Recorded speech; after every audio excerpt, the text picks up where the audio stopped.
أعوذ بالله من الشيطان الرجيم. بسم الله الرحمن الرحيم. الحمد لله والصلاة والسلام على رسول الله. رب اشرح لي صدري ويسر لي أمري واحلل عقدة من لساني يفقهوا قولي. السلام عليكم ورحمة الله. ولقد يسرنا القرآن للذكر هل من مدكر خيركم من تعلم القرآن وعلمه سلام قول من رب الرحيم. رب زدنی علما رب زدنی علما رب زدنی. ہم نے کچھ اوزان پڑھے تھے. فاعلا یہ فعل کا وزن ہے، اس میں کام کرنے کا تاثر ہوتا ہے. جیسے راہیمہ سے اس نے رحم کیا. جب اس میں الف کا اضافہ کریں تو یہ فاعل کا لفظ بنتا ہے جس میں کام کرنے والے کا تاثر ہوتا ہے. جیسے راہیمہ سے راہیم رحم کرنے والا. اور جب اس میں الف سے یہ جو ہے میم اور واو کا اضافہ کریں تو مفعول کا وزن بنتا ہے. جیسے راہیمہ سے مرحوم جس پر رحم کیا جائے. اور جب اس کے آخر میں الف نون کا اضافہ کریں تو وزن فعلان بنتا ہے. جیسے راہیمہ سے رحمان. اور اس میں شدت کے معنی شدت کے ساتھ. اور جب فاعل لام میں یا کا اضافہ کریں تو فعیل کا وزن بنتا ہے. جیسے راہیمہ سے رحیم. یعنی ہمیشگی اور دائمی پن کے معنی آ جاتے ہیں. ہمیشہ ہم نے ضمائر میں دیکھا تھا ہوا یعنی وہ ایک مذکر، وہ سب مذکر. اور مؤنث کے لیے ہم نے کہا تھا ہیا وہ ایک مؤنث اور ہننا وہ سب مؤنث. انتا سامنے والے کے لیے تم ایک مذکر، انتم تم سب مذکر. اور مؤنث کے لیے کیا ہے؟ انتی تو ایک مؤنث اور انتن تم سب مؤنث. اور متکلم کے لیے کیا ہوتا ہے؟ انا میں اور نحن ہم. یہ مذکر مؤنث دونوں کے لیے ہے. پھر ہم نے اس کی ایک مثال لی تھی ضمائر کو اٹیچ ضمائر کی شکل میں. صوتہم اس سے ایک مذکر کی آواز، صوتہم ان سب مذکر کی آواز، صوتها اس ایک مؤنث کی آواز، اور صوتہن ان سب مؤنث کی آواز. سامنے والے کے لیے ہم نے کہا صوتکا تم ایک مذکر کی آواز، صوتکم تم سب جو ہے مذکر کی آواز.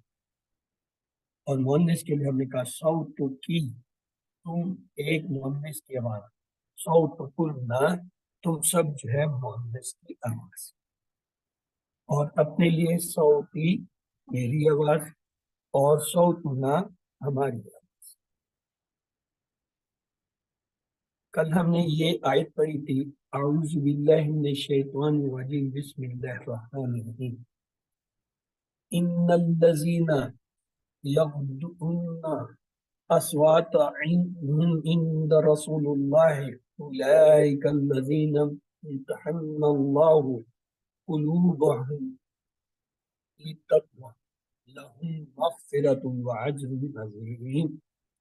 بے شک جو لوگ اپنی آوازوں کو پست کرتے ہیں اللہ کے رسول کے پاس انہی لوگوں کے دلوں کا اللہ نے امتحان دیا.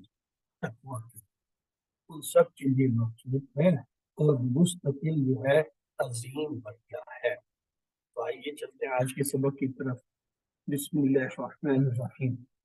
رب اشرح لي صدري ويسر لي امري واحلل عقدة من لساني يفقهوا قولي. پروردگار میرا سینہ کو کھول دے اور میرے کام کو میرے لیے آسان کر دے اور میری زبان کی گرا سمجھا دے تاکہ لوگ میری بات سمجھ سکیں.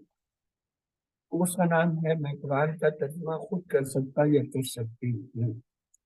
اعوذ باللہ من الشیطان الرجیم بسم اللہ الرحمن الرحیم.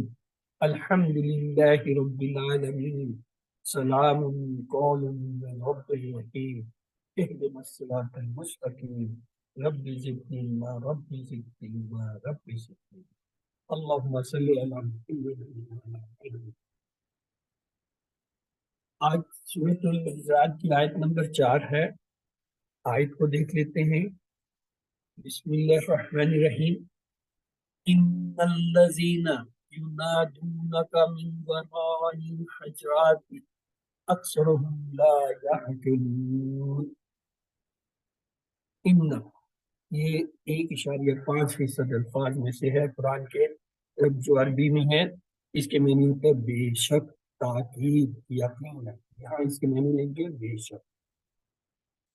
الذین، یہ بھی 1.5% الفاظ میں سے ہے۔ اس میں ہوتا ہے جو سب لوگ۔ ہم نے علامت مضارع پڑھی تھی، آتین، 4 حرف۔ الف سے مراد کیا تھا؟ میں، تا سے مراد تو، یا سے وہ، اور نون سے مراد ہم۔ یہ آتین کا ترجمہ ہے۔ جس لفظ کے شروع میں ان میں سے یہ حرف آئیں گے تو اس کے ترجمے میں اس کے معنی پائے جائیں۔ جیسے افعلو، میں کرتا ہوں، تفعلو، تم کرتے ہو، یفعلو، وہ کرتا ہے، نفعلو، ہم کرتے ہیں۔ فعل حال یا فعل مضارع جو ہوتا ہے، مثلا ایک فعل ہم نے لیا خرجا، اس کے معنی خرجا نکلنا کے ہیں، یعنی وہ نکلا۔ اب مضارع بنانے کے لیے ہم کیا کریں گے؟ اس کے شروع میں ان آتین کے الفاظ کو جوڑیں گے۔ جیسے مثلا تا جوڑا تو کیا ہوا؟ تخرجو، تم ایک مذکر نکلتے ہو۔ اور جمع کے لیے کیا کہیں گے؟ واو نون لگائیں گے، تخرجون، تم سب مذکر نکلتے ہو۔ اور غیب کے لیے کیا ہے؟ یا کا صیغہ لگائیں گے، یخرجو، وہ ایک مذکر نکلتا ہے۔ اور جمع کے لیے واو نون لگا دیں، یخرجون، وہ سب مذکر نکلتے ہیں۔ آئیے ان کو جمع کریں۔ تخرجو، تم ایک مذکر نکلتے ہو۔ جمع کے لیے واو نون لگائیں گے، تخرجون، تم سب مذکر نکلتے ہو۔ یا لگائیں گے تو کیا ہوگا؟ یخرجو، وہ ایک مذکر نکلتے ہیں۔ اور جمع کے لیے واو نون لگائیں گے، یخرجون، وہ سب مذکر نکلتے ہیں۔ اب حمزہ لگاتے ہیں، یا الف، اخرجو، میں نکلتا ہوں، اور نون لگائیں گے تو نخرجو، نکلتے ہیں۔ اور انہیں اکٹھا کر لیں، اخرجو، میں نکلتا ہوں، نخرجو، ہم نکلتے ہیں۔ اب مؤنث کے لیے لیجیے، تخرجین، یا نون اور تا کا اضافہ ہوتا ہے، تم ایک مؤنث نکلتی ہو۔ اور جمع کے لیے کیا ہوگا؟ تخرجنا، تم سب مؤنث نکلتے ہو۔ غائب کے لیے بھی تخرج، غیر، وہ ایک مؤنث نکلتی ہے، اور جمع کے لیے ہوگا یخرجنا، وہ سب مؤنث نکلتی ہے۔ آئیے ان کو دوہرا لیں۔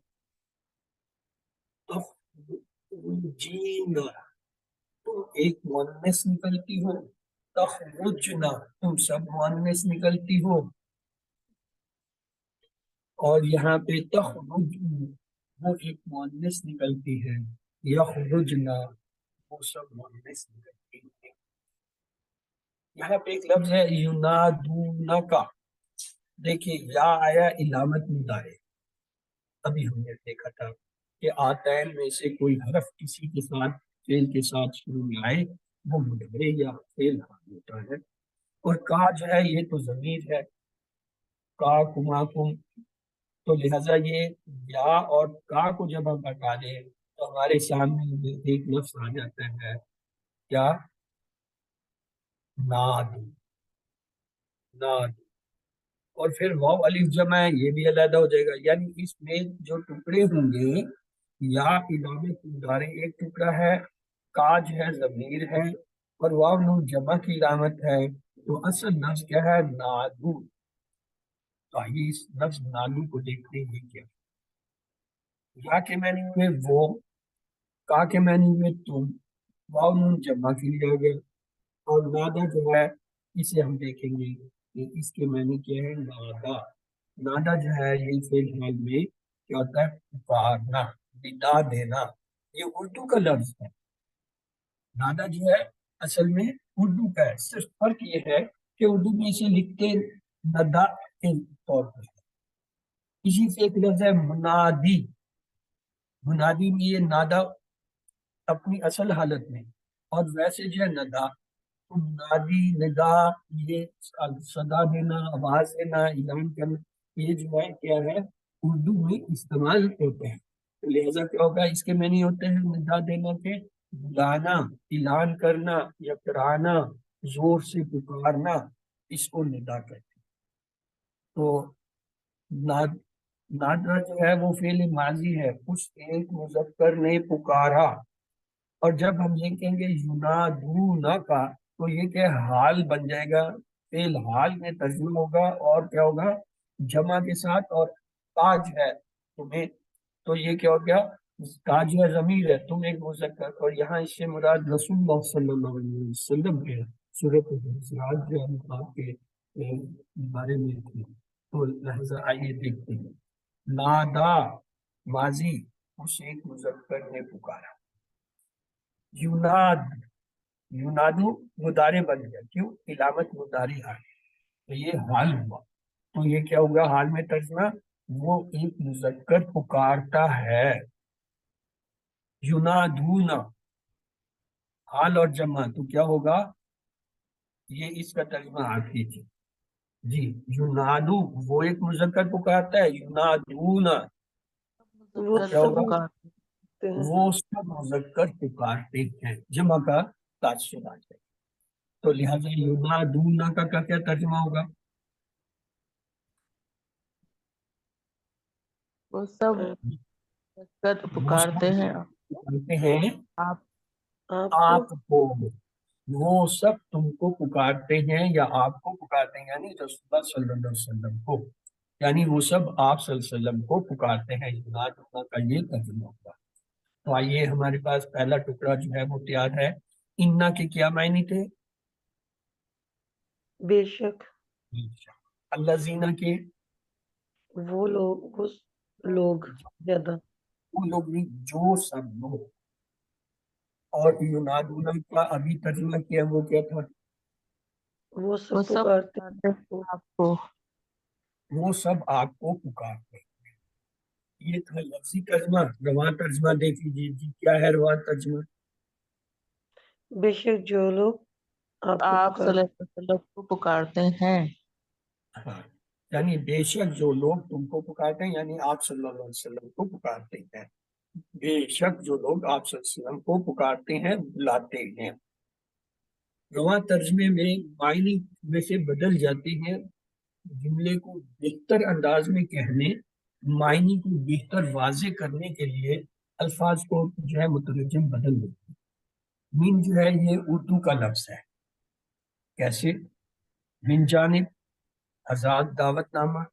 من جانب یہ اب تو خط لکھنے کا رواج نہیں رہا. پہلے زمانے میں جب لکھا کرتے تھے تو اس کے اوپر لکھا جاتا تھا من جانب، فلاں کی طرف سے. تو یہ من جو ہے اردو میں استعمال ہوتے ہیں. من کے معنی ہوتے ہیں سے. تو ورائے جو ہے یہ بھی اردو کا لفظ ہے. ہم کہتے ہیں ورائے عدالت قتل ہو گیا. ورائے یعنی عدالت کے بہر، عدالت کے پیچھے، یعنی پیچھے جو سامنے نہ ہو. تو کیا ہوگا، نظروں سے اوجھل لو، گھر کے پیچھے جیسے. یہاں ورائے گھر کے پیچھے، یہاں اس سے گھر کے بہر. تو ورا کا مطلب ہوتا ہے پیچھے. اس کا مطلب ہوتا ہے امامہ، امامہ سامنے، ورا پیچھے. الحجرات، یہ دیکھیں الف لام سے ہمیں پتہ یہ اسم ہے اور یہ جمع کا اسم ہے کیونکہ آخر میں الف تا ہے، اور یہ مؤنث کا اسم ہے کیونکہ الف تا مؤنث کی علامت ہوتی ہے. تو آئیے اسے دیکھتے ہیں. الحجرات، اردو میں بھی یہ کوئی لفظ استعمال ہوتا ہے. مثلا حجرہ، حجرہ اردو میں استعمال ہوتا ہے یعنی کمرہ. تو حجرات اس کی جمع ہوئی، کمرے، رہائش، منزل. تو پرانے عرب جو ہے وہ حجرہ جو ہے ٹینٹ، یعنی گھر کو ان کا گھر ٹینٹ ہی ہوا کرتا تھا بزرگوں کا، تو وہ اس کو بھی حجرہ کہتے تھے اپنے ٹینٹ کو. تو لہٰذا یہاں کیا مراد ہوگا؟ الحجرات خاص رہائش گاہیں۔ عمومی طور پر اگر آخر میں گول تا ہو تو ایسا لفظ مؤنث ہوتا ہے، لیکن دماغ کی ذہن کی کھڑکی کھلی رہے کہ کبھی کبھی ایسا نہیں بھی ہوتا ہے۔ لیکن کچھ الفاظ جیسے کہ اسامہ بولتا ہے لیکن مؤنث نہیں ہے، طلحہ بولتا ہے مؤنث نہیں ہے، ایسے الفاظ میں یعنی جس کی گول تا آ رہی ہو اس کی جگہ الف تا لگانے سے جمع بن جاتا ہے، جیسے حجرہ سے حجرات، جنت سے جنات۔ تو آئیے ایک مشق دیکھتے ہیں، مثلا طالبہ گول تا آ گیا، اس کی جمع بنائیے بھی کیا ہوگا؟ طالبات، طالبات، یہ اردو میں بھی استعمال ہوتا ہے طالبات۔ اب دیکھیں مسلماتن، یہ گول تا والا لفظ ہے، اس کی جمع بنائیے مسلمات، مسلمات، الف تا لگا۔ حسنتن، ایک گول تا والا لفظ ہے، اس کی جمع اگر بنانی ہو حسنا، حسنات، یہ طالبات، مسلمات، حسنات، یہ تو اردو کے لفظ ہیں، اردو میں ہم انہیں استعمال کرتے ہیں۔ پھر ترتیب کا ہم نے ترجمہ یہ کیا تھا کہ جو لفظ پہلے آ رہا ہوگا اردو میں اس کا ترجمہ بعد میں، اور جو بعد میں آ رہا ہے اس کا پہلے کریں گے، یعنی تیر چلیں گے، اور ان دونوں کے درمیان جو ہے ایک تعلق بن کے لیے کا کے کی کو کا جو ہے ذکر کریں گے۔ مثلا کتاب اللہ، تو اب اس کا ترجمہ کیا ہوگا؟ اللہ کی کتاب، اللہ کی کتاب، یعنی کتاب کا ترجمہ بعد میں لکھیں گے، اللہ کا پہلے، اور دونوں کو اردو میں کیسے کا کے کی سے جوڑ دیں گے۔ اسی طرح ایک ہے رسول اللہ، تو اس کا کیا ترجمہ ہوا؟ اللہ اللہ کے رسول۔ اب ہے کلم الطالب، تو اس کا کیا طالب ترجمہ؟ علم، قلم، طالب علم کا قلم، ٹھیک ہے، اسے کہتے ہیں ترتیب۔ اب یہاں پہ جیسے کلم الطالب سے ہم نے طالب علم کا ترجمہ کیا، تو غور کیجئے کلم الطالب میں قلم جو ہے نکرہ ہے، اب طالب جو ہے یہ کیا ہے؟ یہ معرفہ، معرفہ ہے، خاص ہے۔ تو جب یہ ایسا ہو کہ ایک اسم نکرہ اور دوسرا معرفہ ایک ساتھ آ جائے، تو اصول یہ ہے کہ عربی کے اندر تو اس میں نکرہ پہلے ہوگا اور معرفہ بعد میں ہوگا، جیسے کلم الطالب، قلم جو ہے وہ نکرہ اور طالب، لیکن اردو میں یہ ترتیب کے مطابق الٹ ہو جائے گا، کیا ہو جائے گا؟ پہلے اس میں معرفہ لکھیں گے، پھر جو ہے پھر اس میں نکرہ سے پہلے کا کے کی کو کے ساتھ جو ہے جوڑ کے اس میں نکرہ، یعنی اس کو ترجمہ کرتے ہوئے ترتیب یہ ہوگی کہ جو لفظ پہلے آ رہا ہے اس کا ترجمہ بعد میں کیا جائے گا، جو بعد میں آ رہا ہے اس کا پہلے، اور دونوں کے درمیان میں کا کی کو جملے کی مناسبت سے کہ کون سا لفظ جو ہے مناسب ہے وہ لکھ دیں گے۔ اب مثلا ہم نے کہا وراء الحجرات، جب اس کا ہم ترجمہ کرتے ہیں ہم کہتے ہیں خاص حجرات کے پیچھے، وراء کے معنی تھا پیچھے، ہم حجرات خاص کریں رہائش گاہ کمرے۔ اب جب ترتیب سے ترجمہ کریں گے تو الحجرات کا ترجمہ پہلے آ جائے گا، یعنی خاص حجرات، اور وراء پیچھے۔ لیکن اردو میں جب ترجمہ کریں گے تیر چلائیں گے تو کا کے کی میں سے کوئی ایک آئے گا، خاص حجرات کے پیچھے۔ اب اگر یہاں کا تھا خاص حجرات کا پیچھے تو اردو میں جملہ صحیح نہیں تھا، سمجھ لیجیے، تو اگر ہوتا خاص حجرات کی پیچھے، وہ بھی نہیں ہوتا، یہ ایسی ہے جیسے دیوار گر گیا۔ تو لہذا یہ کہاں پہ کا اور کہاں پہ کے اور کہاں پہ کی لگے گا، یہ اس جملے کی جو ہے اپنی ایک وضاحت ہوتی ہے، ایک اپنی جو ہے بیان کرنے کا انداز ہوتا ہے کہ کہاں کا مناسب ہے، کہاں کے اور کہاں کی۔ کی تو آئیے حیت اس کے جی سسٹر کچھ کہا آپ نے؟ جی اس کی جو ہے جملے میں اس کی جو ہے مطابق نا اس کے ہم ورڈ ہم یوز کرتے ہیں حیت کے مطابق، کا آج کی جملے کے کے حیت کے مطابق مطابق لگا لیتے ہیں نا۔ مناسب لفظ یہ ہے کہ اس کی خوبصورتی کے لیے اس کے گرامر کی جو ہے ساخت کے حساب سے وہ آئے گا. جیسے میں نے کہا کا اور کی لگائیں تو وہ جو ہے اس جملے کی جو ہے وہ گرامر یا جو ہے اس کی ساخت متاثر ہوتی ہے کہ ہم اسے صحیح نہیں سمجھتے کہ یہ جو ہے تلفظ صحیح نہیں ہے. جیسے دیوار گر گیا تلفظ صحیح نہیں ہے، ہم کہیں گے کہ وہ موننے سے تو اس کے لیے کی کا لفظ آنا چاہیے تھا. اسی طرح من کا کیا ترجمہ ہم نے کیا تھا؟ اردو کا لفظ سے ترجمہ یعنی سے. ورعا، ورا کے معنی ہوتا ہے پیچھے، یہ بھی اردو سے لفظ آیا ہے ما ورائے عدالت پیچھے. الحجرات کا کیا ترجمہ کیا تھا؟ خاص خاص یاد ہے ہمیشہ. اب یہ ہے لفظی ترجمہ، تو با محاورہ ترجمہ پڑھیں. خاص رہائش پیچھے سے، یعنی آپ آپ کی رہائش کریں گے پیچھے سے. تو اکثر اکثر جو ہے یہ تو اردو کا لفظ ہے. ہم کہتے ہیں اکثر جو ہے یہ غلطی ہو جاتی ہے، اکثر دیر ہو جاتی ہے. تو اکثر اور ہم جو ہے یہ ضمیر ہے، یعنی ہم وہ سب. تو کیا ہوا اکثر اور ہم سے مل کے لفظ ہے. اکثر کے معنی اردو میں کیا ہوتے ہیں؟ اکثر ہی ہوتے ہیں، زیادہ، اکثریت، کثرت. ہم کے معنی ہے وہ سب. تو اکثر ہم کے کیا معنی ہوں گے؟ وہ سب اکثر ان میں سے اکثریت. دیکھیں یہاں پہ ترتیب استعمال ہوگی.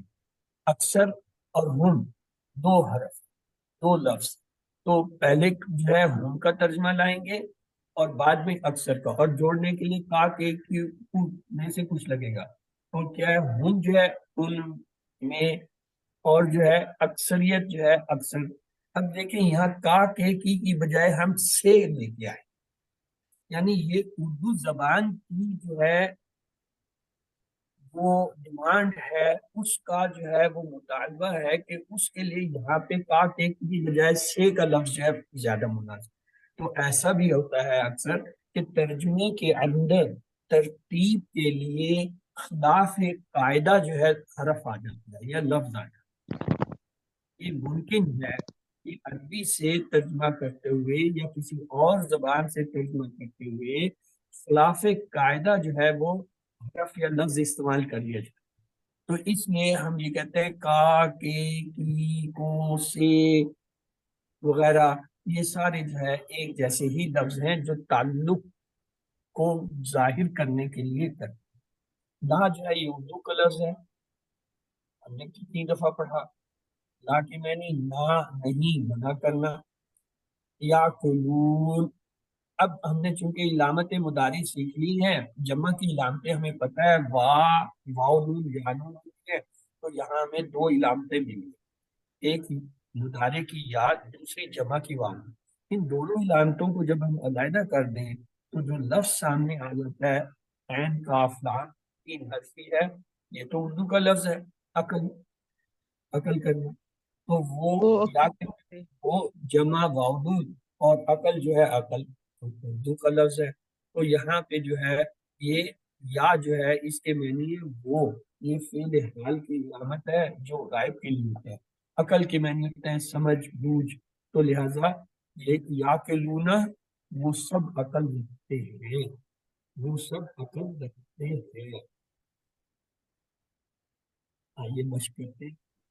آکلو، میں میں عقل، عقل رکھ تاکلو تم، آپ تو عقل رکھ ایک مستقبل، یاکلو وہ وہ ایک ایک عقل رکھتا ہے، ناکلو ہم ہم عقل. عقل رکھ یعنی آتین جو ہے دیکھیں اس کے چاروں حرف ہم نے استعمال کیے، آکلو، تاکلو، یاکلو، ناکلو. یہ چار صیغے تو آپ کو حال کے آ جانے چاہیے کہ یہ ہیں. اب تاکلو کی جمع تاکلونا ہوتا ہے، یاکلو کی جمع یاکلونا. تو کتنے ہوئے؟ 6 صیغے. یعنی یہ 6 صیغے تو آپ کو پکے ہو جانا چاہیے، ازبر ہو جانے چاہیے کہ اس کا ترجمہ تو میں کر سکتا ہوں یا کر سکتی ہوں. اسی طرح دیکھیں تاکلونا تو کیا ہوگا؟ تم سب. تم سب اب یہ تم عقل سب عقل رکھتے ہو. اور یاکلونا جمع ہوگا